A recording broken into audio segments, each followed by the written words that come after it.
Hello, everyone. To whoever that likes to listen to me for no reason.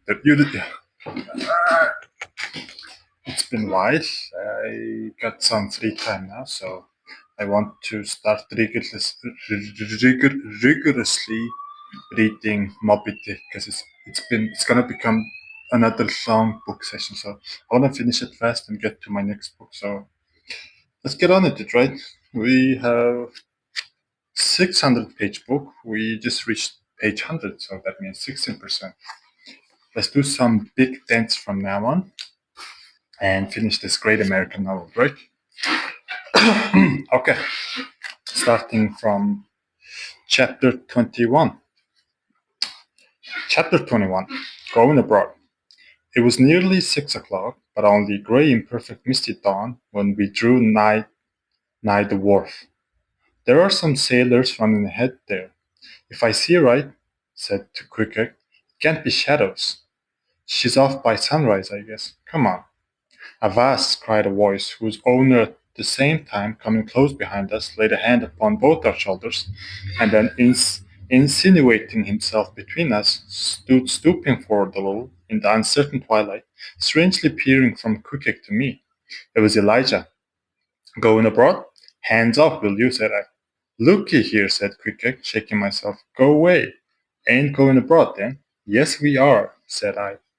But what business is that of yours? Do you know, Mr. Elijah, but I consider you a little impertinent?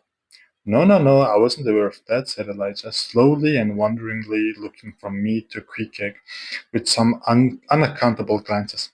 Elijah, said I, you will oblige my friend and me by withdrawing. We are going to the Indian and Pacific Oceans, and would prefer not to be detained. Ye be ye? Coming back for breakfast? He's cracked, said I. Come on. Holloa, said stationary Elijah, hailing us when we had removed a few paces. Never mind him, said I. Quicker, come on. But he stole up to us again, and suddenly clapping his hand on my shoulder said, Did ye see anything looking like men going toward the ship while ago? Struck by this plain matter-of-fact question, I answered, saying, Yes, I thought I did see 4 or 5 men, but it was too dim to be sure. Very dim, said Elijah. Morning to ye.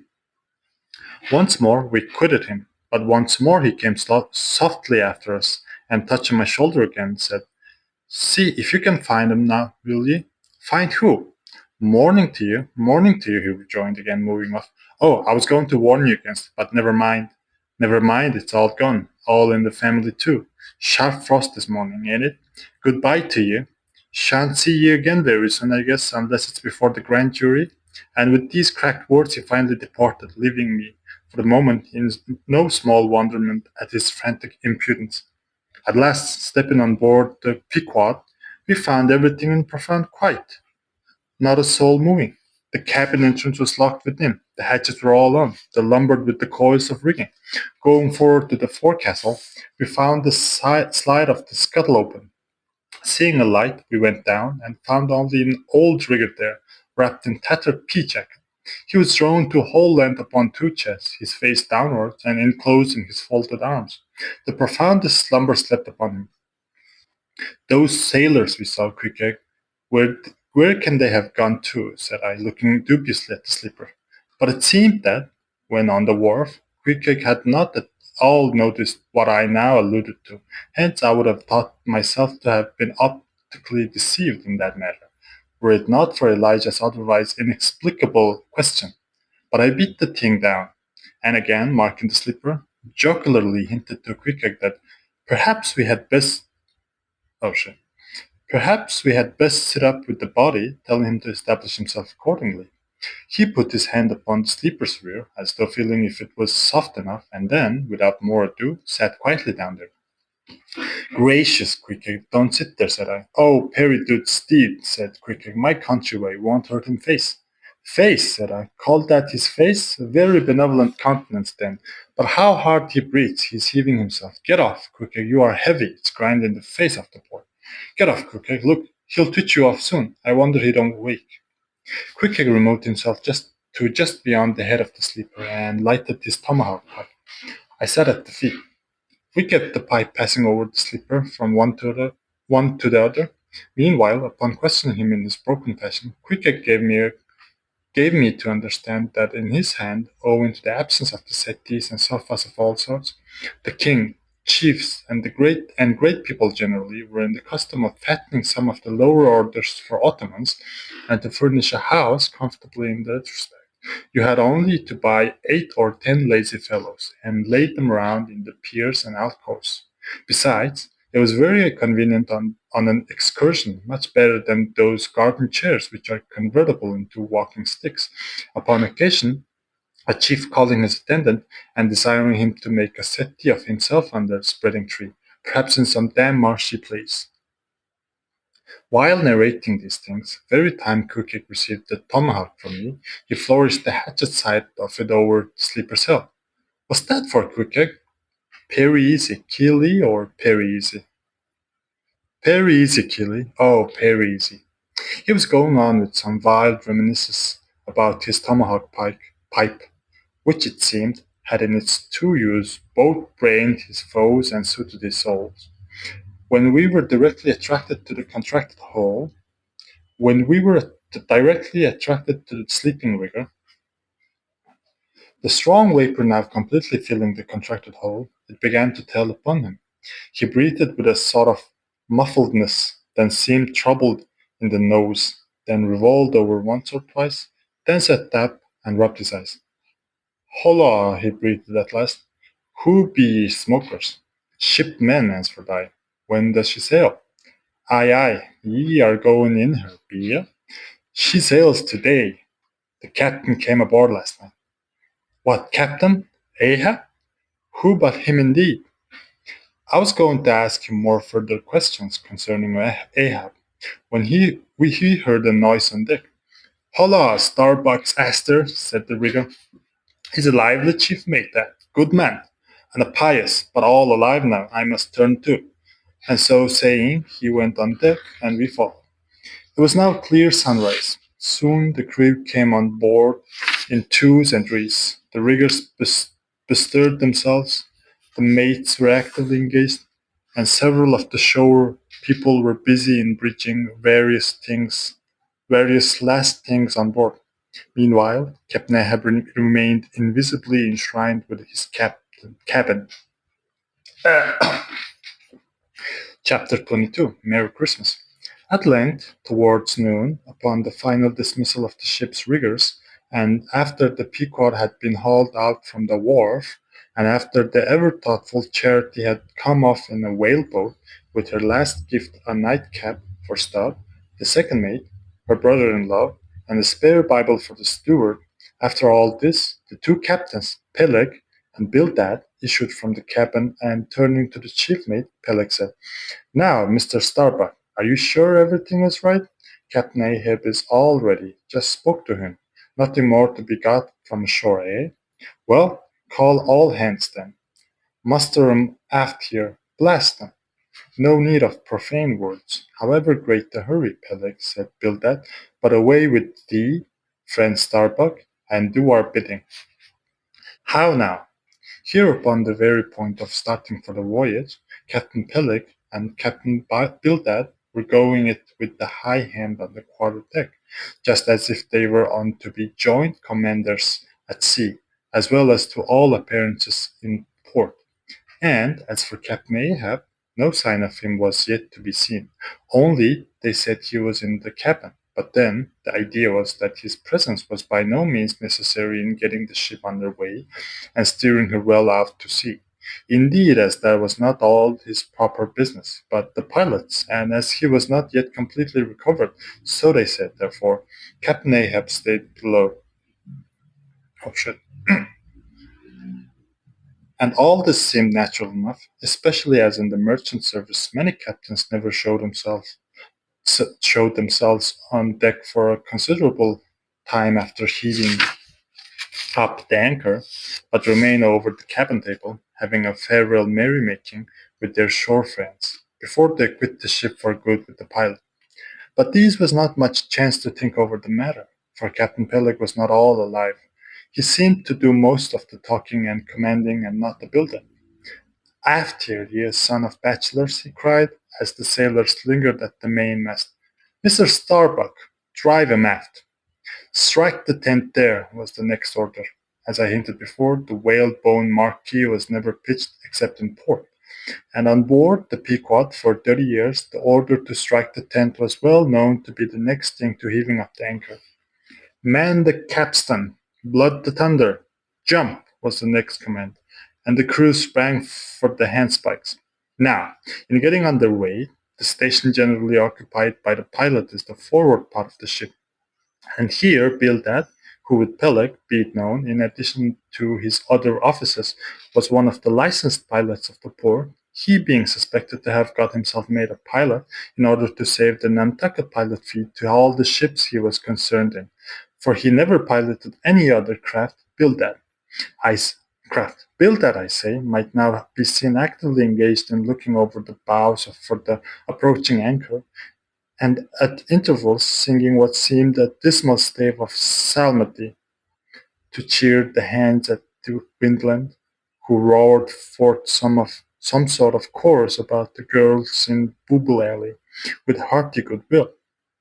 Nevertheless, not 3 days previous, Bildad had told them that no profane songs would be allowed on board the Pequod, particularly in getting under way, and Charity, his sister, had placed a small choice copy of Watts in each seaman's berth.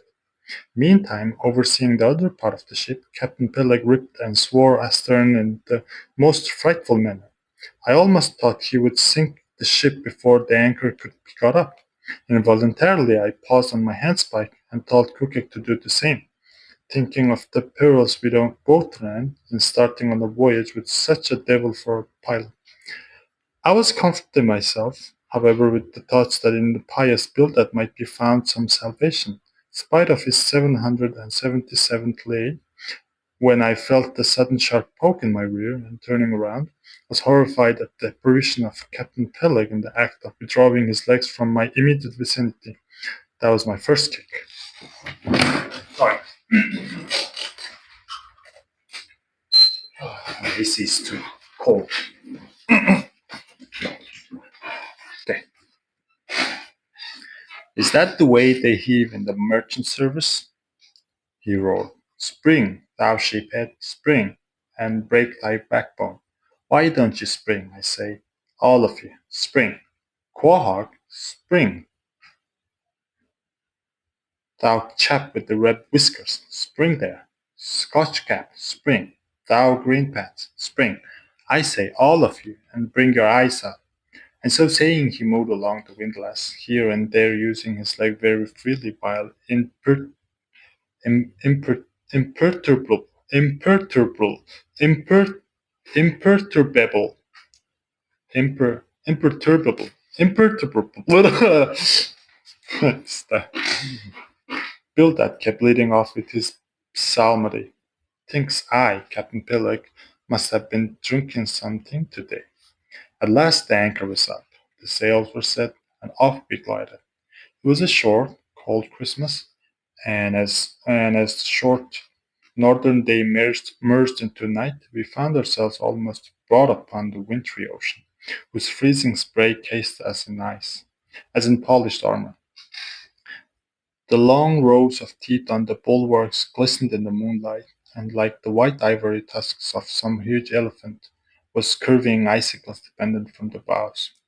Lank Bildad, as pilot, headed the first watch, and ever and anon, as the old craft deep-dived into the green seas, and sent the shivering frost all over her, and the winds howled, and the cordage rang, his steady notes were heard. Sweet fields beyond the swelling floods stand dressed in a living green. So to the dew-walled Canaan stood, while Jordan rolled between. Never did those sweet words sound more sweetly to me than then. They were full of hope and fruition, spite of this frigid winter night in the boisterous Atlantic, spite of my wet feet and weather jacket. There was yet, it then seemed to me, a many a pleasant heaven in store, and meads and glades so eternally vernal that the grass shot up by spring, untrodden, unwilted, remains at midsummer. At last we gained such an offing that the two pilots were needed no longer. The stout sailboat that had accompanied us began ranging alongside.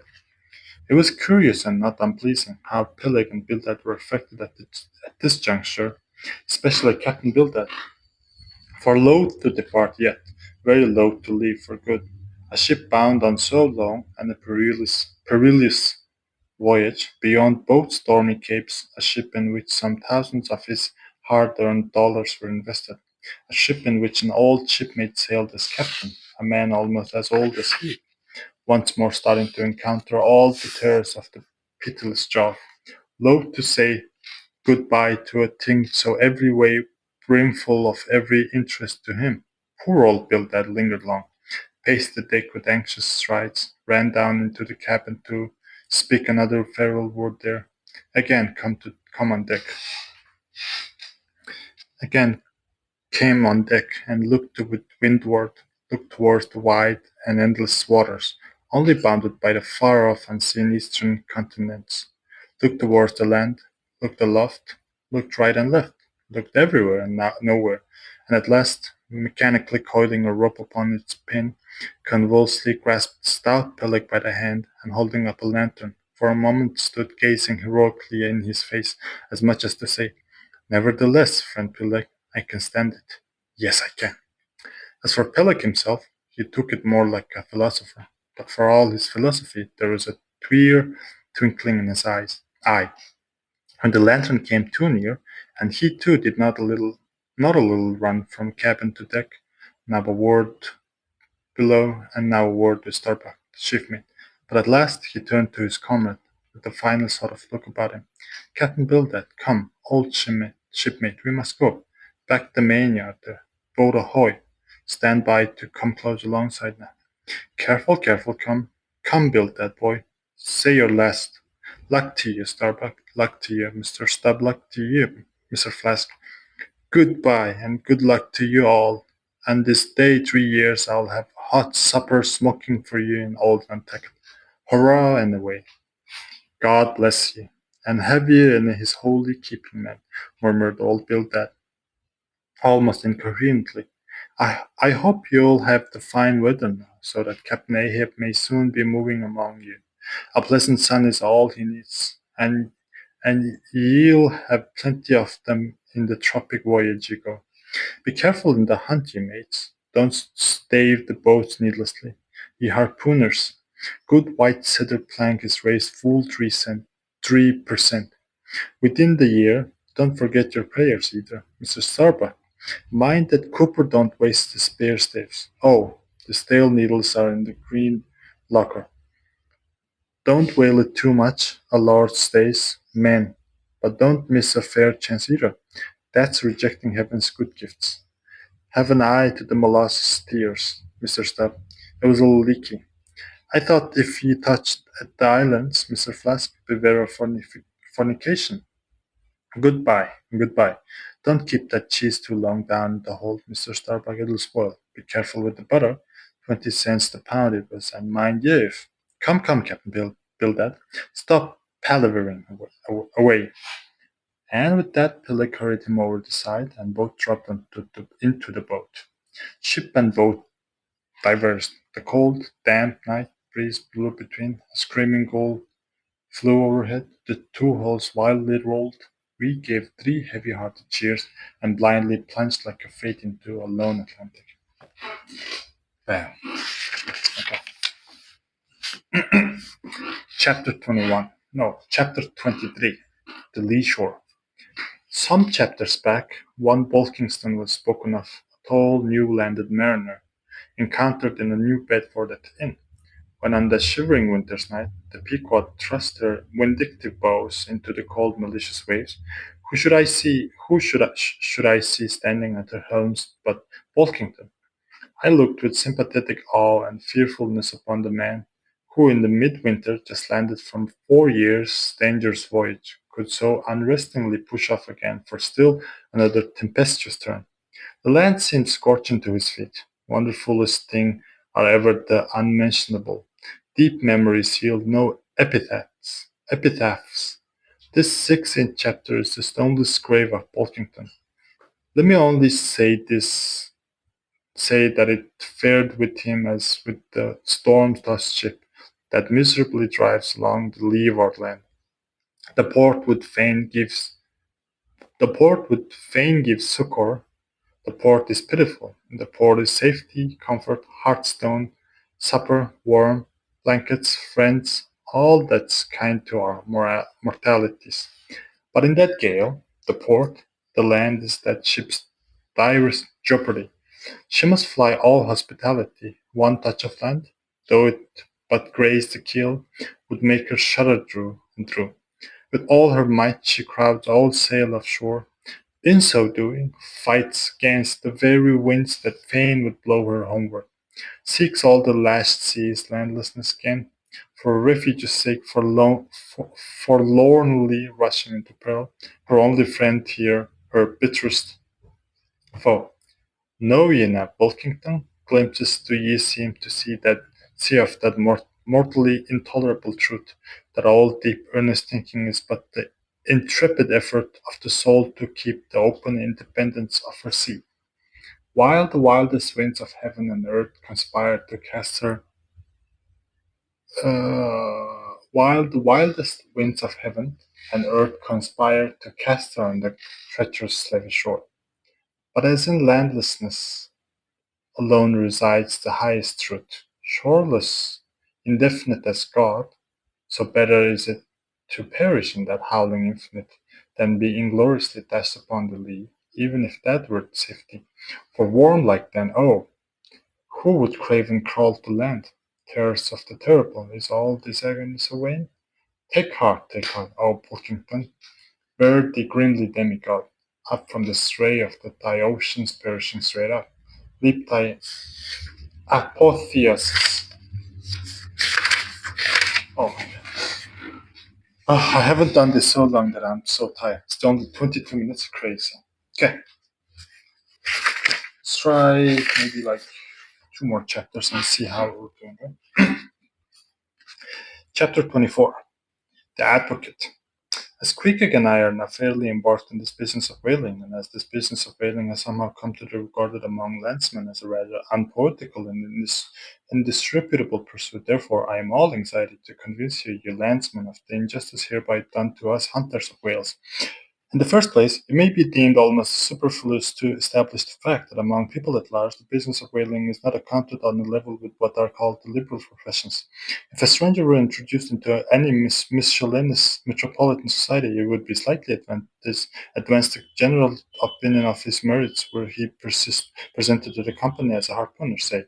And if an emulation of a naval officer, he would appeal to the initials SWF, Spermville Fishery, to his visiting card. Such procedure would be deemed preeminently presuming and ridiculous.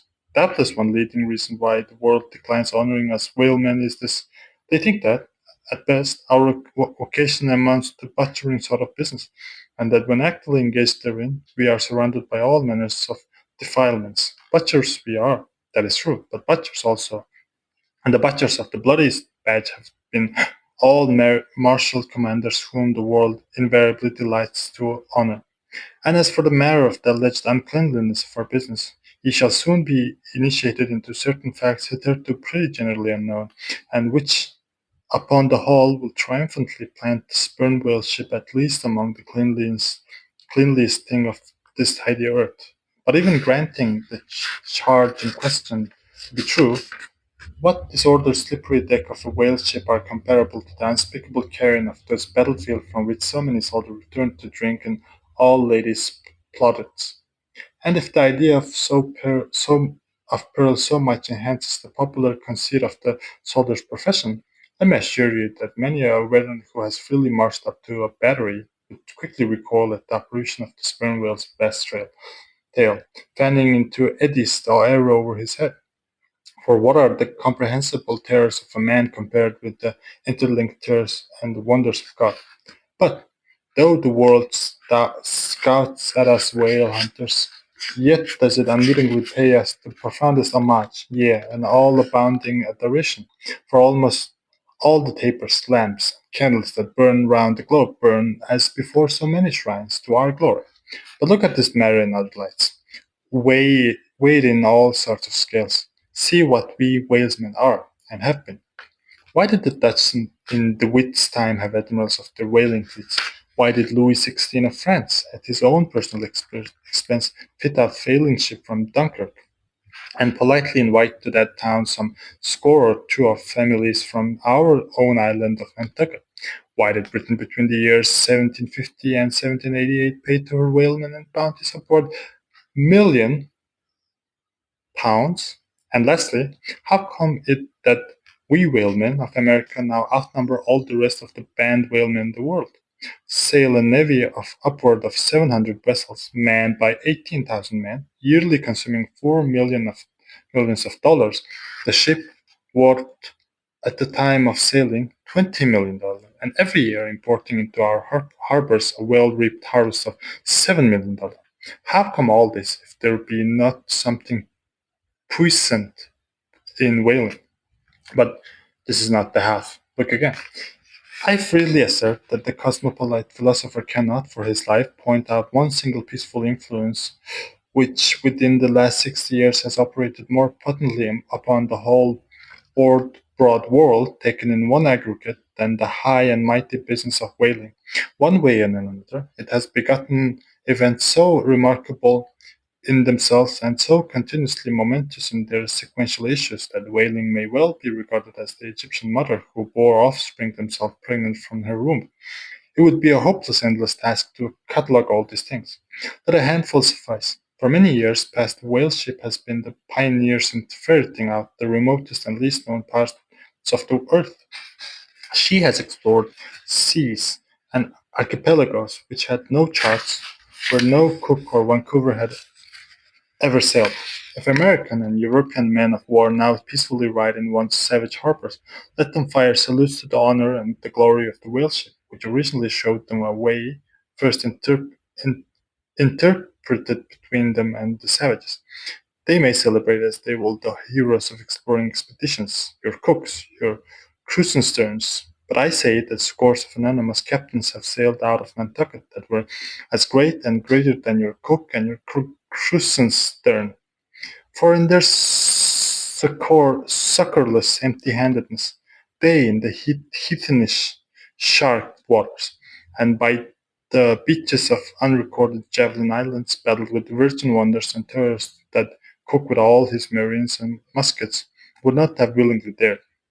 All that is made such a flourish of in an old South Sea voyage, those things were but lifetime commonplace of our heroic Nantucketers. Often, adventures which Vancouver dedicates 3 chapters to, these men encountered unworthy of being set down in the ship's common log. Ah, the world! Oh, the world! Until the whale fishery rounded Cape Horn, no commerce but colonial, scarcely any intercourse but colonial, was carried on between Europe and the long line of opulent Spanish provinces on the Pacific coast. It was the whalemen who first broke through the jealous policy of the Spanish crown, touching those colonies, and, if space permitted, it might be distinctly shown how, from those whalemen, at last eventuated the liberation of Peru, Chile, and Bolivia from the yoke of old Spain, and the establishment of the eternal democracy in those parts. That great America on the other side of the sphere, Australia, was given to the enlightened world by the whalemen. After its first blunder-born discovery by Dutchmen, all other ships along shunned those shores as pestiferously barbarous. But the whale ship touched there. The whale ship is the true mother of that now mighty colony. Moreover, in the infancy of the first Australian settlement, the emigrants were several times saved from starvation by the benevolent biscuit of the whale ship luckily dropping an anchor on their waters. The uncounted isles of the Polynesia confessed the same truth and do commercial homage to the whale ship. That cleared the way for the missionary and the merchant, and in many cases carried the primitive missionaries to their first destinations. If that double-bolted land Japan is ever to become hospitable, it is the whale ship alone to whom the credit will be due, for already she is on the threshold. But if in the face of all this, you still declare that whaling has no aesthetically noble association connected with it, then am I ready to shiver 50 lengths with you there, and unhorse you with the split helmet every time. The whale has no famous author, and the whaling no famous chronicler, you will say. The whale no famous author, and the whaling no famous chronicler. Who wrote the first account of our Leviathan? Who but mighty Job? And who composed the first narrative of the whaling voyage? Who but no less a prince than Alfred the Great, who, with his own royal pen, took down the words from Other, the Norwegian whale hunter of those times? And who pronounced our glowing eulogy in Parliament? Who but Edmund Burke? True enough, but then whalemen themselves are poor devils. They have no good blood in their veins. No good blood in their veins? They have something better than royal blood there.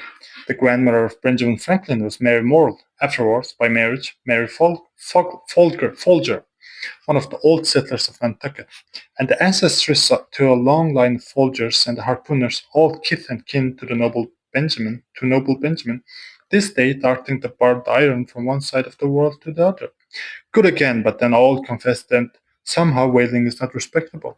Whaling not respectable. It's crazy.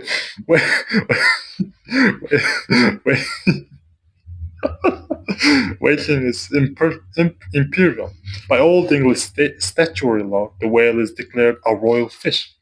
Oh, that's only nominal. The whale himself has never figured in any grand imposing way. The whale never figured in any grand imposing way. In one of the mighty triumphs given to a Roman general upon his entering the world's capital, the bones of a whale brought all the way from the Syrian coast were the most conspicuous objects in this symbol procession. Granted, granted, since you cite it, but say what you will, there is no real dignity in whaling. No dignity in whaling? The dignity of our calling the very heavens test. Cetus is a constellation in the south, no more. Drive down your hat in the presence of the Tsar and take it off to Queequeg, no more. I know a man that, in his lifetime, has taken 350 whales. I count that man more honorable than that great captain of antiquity who boasted of taking as many walled towns. And as for me, if by any possibility there be any as yet undiscovered prime thing in me, if I shall ever deserve any real repute in that small but high hushed world which I might not be unreasonably ambitious of, if hereafter I shall do anything that, upon the whole, a man might rather have done that to have left undone. If, at my death, my executors, or more properly my creditors, find any precious MSS in my desk, then here I prospectively ascribe all the honor and the glory to whaling, for a whale ship was my Yale College and my heart. That was crazy crash up by our guy Ishmael, I think, or maybe the writer, but that was fun. Chapter 25, Postscript. In behalf of all the dignity of whaling, I would fain advance not but substantiated facts, but after embattling his fact, an advocate who should wholly suppress a not unreasonable surmise, which might tell eloquently upon his cause, such an advocate would he not be blameworthy? It is well known that at the coronation of kings and queens, even modern ones, a certain curious process of seasoning them for their function is gone through. There is a salt cellar of state, so called, and there may be castor of state. How they use the salt precisely, who knows? Certain I am, however, that king's head is solemnly oiled at his coronation, even as a head of salad. Can it be, though, that they anoint it with the view of making its interior run well, as they anoint machinery? Much might have to ruminated here concerning the essential dignity of this regal process, because in common life we esteem but meanly and contemptibly a fellow who anoints his hair, and palpably smells of that anointing. In truth, a mature man who uses hair oil, unless medicinally, that man has probably got a quaggy spot in him somewhere. As a great general rule, he can amount to much in his totality. But the only thing to be considered there is this: what kind of oil is used at coronations? Certainly it cannot be olive oil, nor castor oil, nor bear's oil, nor train oil, nor cod liver oil. What then can it possibly be but the sperm oil in its unmanufactured, unpolluted state, the sweetest of all oils? Think of that, ye loyal Britons. We whalemen supply your kings and queens with coronation stuff. There. My guy is so angry. let's do let's do two more chapters. See our 35 minutes. Actually, that was like fun chapter. So like, let's do two more chapters and see how we're going. Chapter 26: Knights and Squires. The chief mate of the Pequod was Starbucks, the native of Nantucket and Quaker by descent. He was a long, earnest man, and though born on an icy coast, seemed well adapted to endure hot latitudes, his flesh being hard as ice-baked biscuit. Transported to the Indies, his live blood would not spoil like bottled ale. He must have been born in some time of general drought and famine, or upon one of those fast days for which his state is famous. Only some dirty arid summers had he seen; those summers had dried up all his physical superfluousness. But this, his thinness, so to speak, seemed no more the token of wasting anxieties and cares than it seemed the indications of any bodily blight. It was merely the condensation of the man. He was by no means ill looking; quite the contrary, his pure tight skin was an excellent fit and closely wrapped up in its embalmment with inner health and strength. Like a revivified Egyptian, this Starbuck seemed prepared to endure for long ages to come, and to endure always as now, for be it polar snow or torrid sun. Like a patient chronometer, his interior vitality was warranted to do well in all climates. Looking into his eyes, you seemed to see there the yet lingering images of those thousand-old perils he had calmly confronted through life. A staid, steadfast man, whose life for the most part was telling pantomime of action, and not a tame chapter of sounds. Yet, for all his hardy sobriety and fortitude, there were certain qualities in him which at times affected, in some cases, well nigh to overbalance all the rest. Uncommonly conscientious for a seaman, but endued with deep natural reverence, the wild, watery loneliness of his life did therefore strongly incline him to superstition, but to that sort of superstition which in some organizations seemed rather to spring somehow from intelligence than from ignorance. Outward portents and inward presentiments were his, and if at times these things bent the welded iron of his soul, much more did his far-away domestic memories of his young Cape wife and child tend to bend him still more from the original ruggedness of his nature, and open him still further to those latent influences which, in some honest-hearted men, restrain the gush of their daredevil daring, so often evinced by others in the more perilous vicissitudes of the fishery.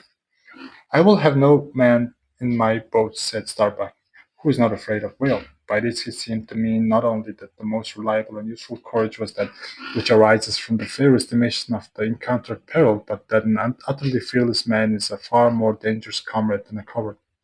"Aye, aye," said the second mate. "Starbuck there is as careful man as you'll find anywhere in his fishery. But we shall ere long see what that would carefully precisely mean when used by a man like Stubb, or almost any other whale hunter." A Starbuck was no crusader after perils, and him courage was not a sentiment, but a thing simply useful to him, and always at hand upon all mortally practical occasions. Besides, he thought perhaps that in this business of whaling, courage was one of the great staples outfit of the ship, like her beef and her bread, and not to be foolishly wasted. Wherefore he had no fancy of lowering for whales after sundown, nor for persisting in fighting a fish that too much persisted in fighting him. For thought Starbucks, I am here in this critical ocean to kill whales for my living, and not to be killed by them for theirs, and that hundreds of men had been so killed Starbuck well knew. What doom was his own father's? Where in the bottomless deeps could he find the torn limbs of his brother? With memories like these in him, and moreover given to certain superstitiousness, as has been said, the courage of this Starbuck, which could nevertheless still flourish, must indeed have been extreme. But it was not a reasonable nature that a man so organized, and with such terrible experiences and remembrances as he had, it was not in nature that these things should fail in latently engendering the element in him which under suitable circumstances would break out from its confinements and burn all his courage up. And brave as he might be, was that sort of bravery chiefly visible in some intrepid men, which, while generally abiding firm in the conflict with seas or wind or whales or any other ordinary irrational horrors of the world, yet cannot withstand those more terrific because more spiritual terrors which sometimes menace you from the concentrating brow of an enraged and mighty man. But were the coming narratives to reveal in any instances Blah. But were the coming narrative to reveal in any instance the complete abasement of a poor Starbucks fortitude, scarce might I have the heart to write it, for it is a thing most sorrowful, nay, shocking to expose the fall of valor in the soul. Men may seem detestable as joint stock companies and nations, knaves, fools, and murderers there may be. Men may have mean and meager faces, but man in the ideal is so noble and so sparkling, such grand and glowing creature, that over any ignominious, ignominious blemish in him, all his fellows should run to draw their costliest ropes. That immaculate manliness we feel within ourselves, so far within us that it remains intact through all the outer characters seem gone, bleeds with knees keenest anguish at the undraped spectacle of valor-ruined men. Nor can piety itself, at such shameful sight, completely stifle her upbraidings against the permitting stars. But this august dignity I treat of is not the dignity of kings and robes, but that abounding dignity which has no robed investiture. Thou shalt see it shining in the arm that wields the pick or drives the spike, that democratic dignity which on all hands radiates without end from God Himself, the great God absolute, the center and circumference of all democracy. His omnipresence, our divine equality. If then to meanest mariners and renegades and castaways I shall hereafter ascribe high qualities, though dark, we round them tragic graces, if even the most mournful, perchance the most abased among them all, shall at times lift himself to the exalted mounts, if I shall touch that workman's arm with some ethereal light, if I shall spread rainbow over his disastrous set of sun, then against all mortal critics bear me out in it, thou just spirit of equality, which hast spread one royal mantle of humanity over all my kind. Bear me out in it, thou great democratic God, with who didst not refuse to the swart convict Bunyan, the pale, poetic pearl, thou who didst clothe with doubtly hammered leaves of finest gold, the stumped and paupered arm of old Cervantes, thou who didst pick up Andrew Jackson from the pebbles, who didst hurl him upon the war horse, who didst thunder him higher than a throne, thou who in all thy mighty earthly marchings ever callest thy selectest champion from the kingly commons, bear me out in it, O God. Ah, okay, that was so hard English. Okay, so that was chapter 26. I will rest. Maybe I will do continuation today or tomorrow. So thank you for today. See you next time, right? Bye bye.